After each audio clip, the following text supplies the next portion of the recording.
Design Plus. Design Plus.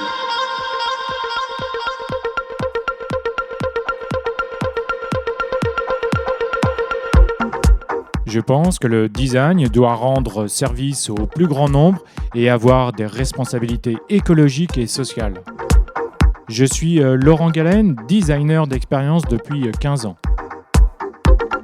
Avec Design Plus, je vous propose de rencontrer ensemble les designers français qui vont partager avec vous leurs connaissances, leurs expériences, leurs passions et leurs inspirations.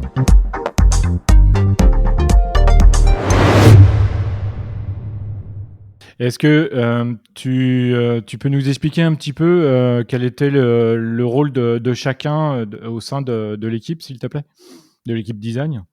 Ouais. Donc, Max et moi, on était tous les deux UX researchers. Donc, dans cette équipe naissante, il y avait quand même des rôles qui étaient bien distribués. Quand je suis arrivé, j'étais le sixième ou le septième, je pense, et donc le deuxième UX researcher, et la majorité des autres profils étaient des UI, plus notre manager. Et donc nous, on avait vraiment cette spécificité de ne faire que l'UX research. Alors quand je dis UX research, c'est dans le process de conception UX, on s'occupait de la partie exploration, idéation, le test, et on n'avait presque pas le droit, je vais dire, de venir toucher à la partie maquettage de tous aux outils de type XD, etc. Même si de fil en aiguille, on aimait bien venir faire des petits trucs sur ces logiciels-là, c'était vachement sympa. Mais voilà, on s'occupait principalement de cette partie-là dans le process de design. D'accord, très bien. Aujourd'hui, on est réunis tous les trois pour parler de la conception par l'usage et grâce aux KPI UX. Mais avant de commencer, est-ce que tout d'abord, l'un de vous pourrait nous expliquer ce que sont les KPI et qu'est-ce que ça veut dire et pourquoi les avoir utilisés, s'il vous plaît? Alors la dernière question en premier, pourquoi? C'est une demande qui est un peu extrinsèque à nous-mêmes. Ce que c'est que c'est des indicateurs en fait, c'est des indicateurs simplement des indicateurs, c'est des choses qui montrent, c'est des choses qu'on peut calculer, c'est des choses qui vont nous servir à estimer. Ça peut être des performances, ça peut être dans notre cas, c'est de l'UX, alors de l'expérience utilisateur. Alors on parlera un petit peu plus tard de comment ça se mesure entre guillemets, hein. Faut le dire vite quand même. Mais oui, alors pour le coup, en fait, on nous a demandé globalement de monitorer, de trouver un outil pour monitorer et évaluer un petit peu ce qu'on produisait dans l'équipe UX. Donc toutes les conceptions qu'on faisait, mais peut-être potentiellement aussi notre recherche, etc.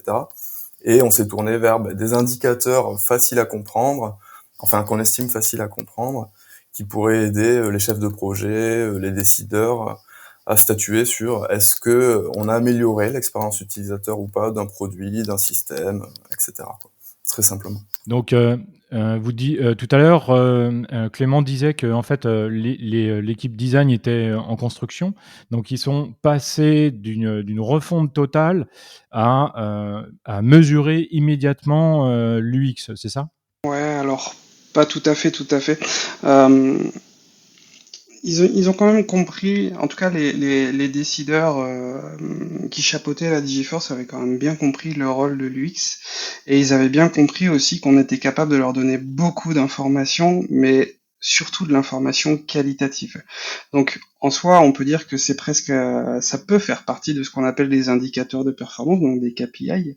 Néanmoins, c'est rarement comme ça qu'on présente des KPI. En général, un KPI, c'est chiffré, c'est mesurable, comme dit Maxime, hein, c'est évaluable, c'est quelque chose, on a un point A, un point B, et on peut faire la différence entre les deux, alors que nous, on a amené quand même beaucoup d'informations qualitatives, et faire la mesure entre un verbatim A et un verbatim B, sachant que c'est en général deux choses très subjectives, parce que ça peut venir de personnes différentes, c'est difficilement mesurable. Donc ils nous ont pas tout de suite dit on veut des KPI chiffrés. Je tease un petit peu, c'est plutôt quelque chose qui est arrivé courant 2022 de dire on veut du chiffre dans votre équipe. Mais au début, en fait, ils ont plutôt fait le constat qu'on amenait donc beaucoup de qualitatifs, donc des observables, des choses qu'on avait recueillies dans des tests utilisateurs, des verbatim, etc. Et ils nous ont dit bon bah il y a quand même à peu près toutes les équipes projets de notre Digiforce qui nous ramènent des chiffres sur lesquels on peut les évaluer. Vous, hormis le nombre de maquettes ou etc. Que vous livrez, on peut difficilement dire quelle est la performance entre guillemets de ce que vous livrez. Et en soi, un nombre de maquettes livrées ou un nombre d'écrans livrés ne veut en rien ne permet en rien de jauger la qualité d'une équipe UX. Donc non, au début, en fait, ils nous ont lancé l'idée de dire bon, ça serait bien que vous nous ameniez des choses un petit peu plus mesurables, un peu plus compréhensibles, on va dire, chez les décideurs pour prendre des décisions et nous aider à avancer. Néanmoins, on a bien compris que c'était pas chose facile, quoi.